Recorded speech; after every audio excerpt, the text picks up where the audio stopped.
Welcome back to Winners and Losers, ladies and gentlemen, the show where we look at football from the weekend and give you the latest lowdown. Now, of course, Mike and McCartney joining me. Yes. Liverpool versus Arsenal has just happened on Sunday. What a game. What a game. One of the games of the season, right? Yeah, maybe the game of the season. Yeah, I'm still quite stunned by those last 5 minutes, and just, yeah, the way that game developed was just mad. There was just almost... just had everything, didn't it, Zach? It really did. It really did. And we're going to get into that. Let's kick it off then straight away with how the game started, because within the first 10-15 minutes, you thought this is going to be Arsenal's all day, because within 7 minutes, they'd found the back of the net already. It kind of felt like we'd seen this Liverpool performance before, a capitulation, people questioning about Virgil van Dijk. Bukayo Saka runs into space, takes a few Liverpool defenders with him, passes the ball to Odegaard. Odegaard tries to make the pass back to Saka, I think, but in the end, Virgil van Dijk kind of cuts it out, but does a really poor clearance, misplaced pass to great assist. Martinelli, who then dribbles past, and a lovely little kind of tidy finish into the bottom corner. And that really did make you start thinking, Mikey, that, goodness, this could be a rout for Arsenal. Yeah, absolutely. I think like Robertson at fault there as well. You know, falls over trying to chase Saka. And then, yeah, Trent at fault for the second goal, wasn't he? Just completely loses Martinelli, who gave him a really tough time in that first half. Ibrahima Konate then kind of forced to cover. And then, you know, it's basically just Virgil van Dijk in the box. He, you know, doesn't defend the cross well, and Jesus heads in. So, I mean, yeah, it did look like it was, you know, Arsenal's. I mean, it was Arsenal's to lose from that point.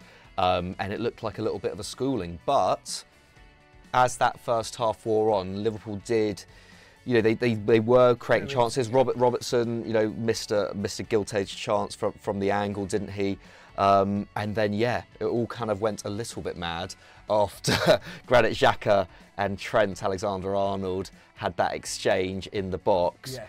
The Anfield crowd just got so fired up. You know, George Wright on the WhatsApp chat saying it was shades of Mikel Arteta last season. We all know what happened there. And yeah, within 2 minutes, Salah pulls one back for Liverpool. They go into half-time, you know, only 2-1 down.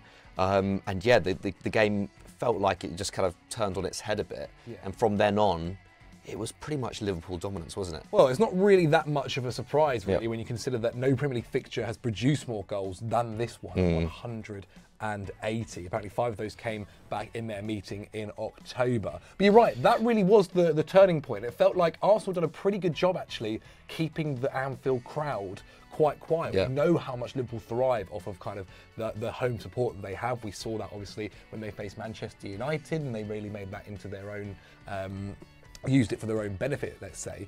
And Arsenal did a really good job. I mean, it helps when you score 2 goals, especially when you score one within 10 minutes as well. You do flatten it. And it was kind of a weird situation, because the second... it was almost like Xhaka had done it with someone else and then started with Trent, and the Liverpool fans were very much kind of waiting for that moment to like get behind him. Then obviously they reacted. And that, I really think, was the turning point. The fans suddenly started making it quite an atmosphere, quite a game, and quite a spectacle to watch. Now, you mentioned half-time as well. This probably added to it as well, added fuel to the fire, because it seemed when the Liverpool players were walking off the pitch, Andrew Robertson, who seemed like he was having a word with the linesman, ended up getting...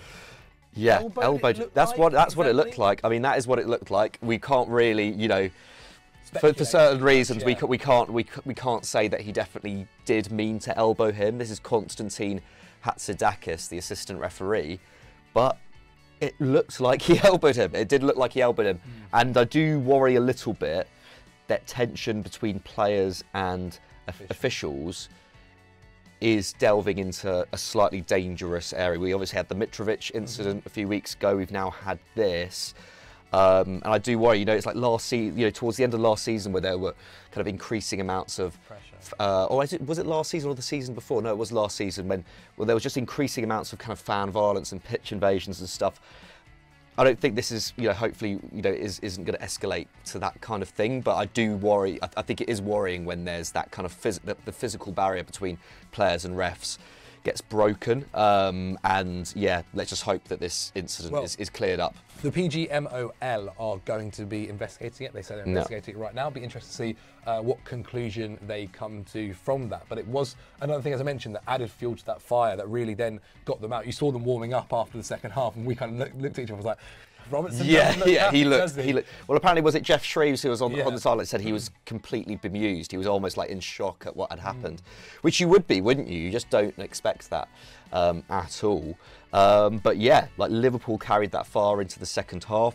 So many great chances. I must admit, though, I think Arsenal, to a point, dealt with them. You know, there was, you know, it's very rare to see. I mean, we have seen it a bit more this season, of course, but it is still strange to see Liverpool just kind of peppering the box with crosses. Obviously, you know, I guess that was part of the plan when Nunez was on the field. Obviously, Gakpo's very decent in the air as well. But it was still a bit strange. I thought taking Curtis Jones off was a bit of an odd decision. I thought he had a really good game.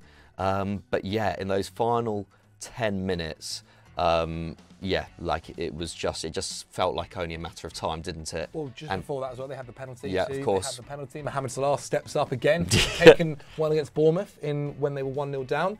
Everyone thought he was going to find the back of the net then. He didn't. He then took one against Arsenal, missed it. He went for the bottom left-hand corner, just went past the post. That's now 2 penalties in a row that he's missed. I do wonder whether Jurgen Klopp will start thinking about possibly rotating it. When they brought up his graphic, I think he scored 3 and already missed 2. Now he's scored 3 and missed 3 as well now. Yeah. Lost 6. But you're right. It then got to the last 10 minutes. Liverpool were applying that pressure. Bobby Firmino came on for Fabinho, and they managed to find the net, didn't he, Mikey? Yeah, and I mean, great from Trent as well in the build-up to nutmeg Zinchenko, who, by the way, I thought was easily one of the best players on the pitch. I think he really dictated, especially in the first half. He'd also just put through Martinelli minutes earlier, only for Van Dijk to recover. It was amazing work from Zinchenko, you know, kind of proper number 10 kind of stuff. But yeah, it gets nutmegged by Trent, who, yeah, had a difficult game, you know, in general, especially in that first half. And yeah, just absolutely put it on a plate for Firmino, beats Ben White to the header.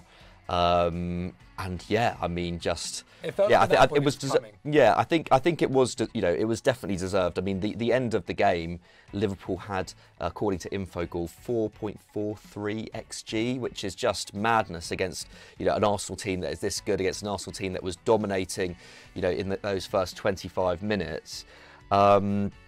And yeah, and then to have another 2 chances late on, you know, Ramsdale, looking at before this game, Ramsdale has kept 9 clean sheets away from home this season. Only Ederson and Petr Cech have ever done so in a Premier League campaign. And yeah, he was the absolute hero, wasn't he? I mean, that save first of all from Salah, you know, it takes a slight deflection, doesn't it, off Gabriel, which, you know, sends it completely spinning. And an amazing move in the build-up to that, by the way. Firmino just like, you know, rolling back the years. But yeah, to pull off that save, and then 2 minutes later, when Darwin heads it on to Konate, who I think Konate, like in that position, it's an incredible save, it really is. Yeah. But I feel like it's more on Konate should be scoring that. Like he should, kind of he should, but then he does improvise there, and I do feel like that's what, you know, when you're in the moment, I feel like you go for what feels natural. Yeah. If he tries to go for it with his head or his foot, maybe he completely fluffs it because he's just like, his body shape just isn't right. I kind of think you just have to put anything on the end of it. You're so near. 9 times out of 10, that goes in. But the anticipation from Ramsdale, he's like diving backwards.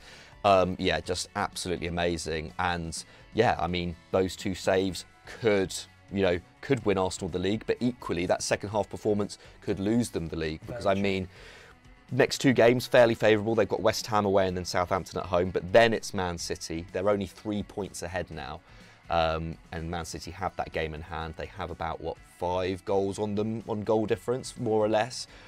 They have Man City away, then they have Chelsea at home, then they have Newcastle away, and then Brighton at home. I mean, the fact that Chelsea yeah. is probably the easiest game out of them is quite saying something. I mean, look, Arsenal have had a hell of a season, that's for sure. And I do wonder. I really keep like I wonder if they've kept that if they kept the fans chill, if they didn't allow Xhaka to maybe possibly kind of lose his head slightly, really lose his head. I think the problem with Xhaka is because he has that reputation. As soon as anything like that happens, he becomes such an easy target for the fans. Like he's such a kind of pantomime villain.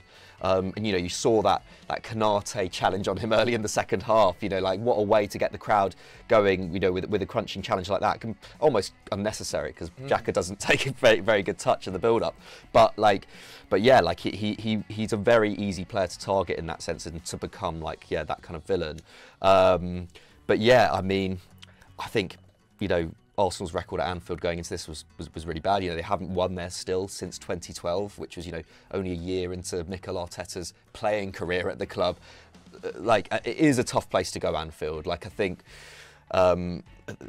the second half, I think they could have been more positive for sure. But at the same time, even though they were very defensive, they were still creating a lot of like really good openings on the break, like Martinelli, that square ball to Saka, that Robertson, could have even put in the back of his own net. But yeah, I think it's just kind of one of those days. I think it's unfair. It would be unfair to put it all on Xhaka there. No, I think you do have to kind of credit Liverpool's spirit in this game, and they did play some really good football towards the end.